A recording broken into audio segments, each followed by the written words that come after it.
सलाम क्या हाल है? तबीयत से ठीक है। चल शुक्र है मौसम में है। सही। मेरी तबीयत खंघ लगी हुई है। जी हाँ थोड़ा सा बीमार है ऐसे।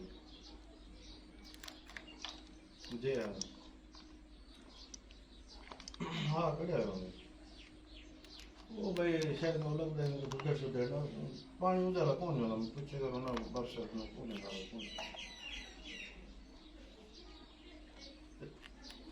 जी हाँ थ्रेशर हम ऐसे बोल जब पहले सारे जोड़ होंगे फिलहाल जी मुझे अच्छा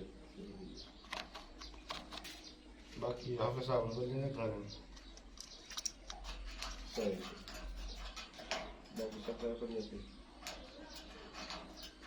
बाकी सारी खैर खैरियत है चलो ठीक है पीछे मैं ख्याल रखूँगा।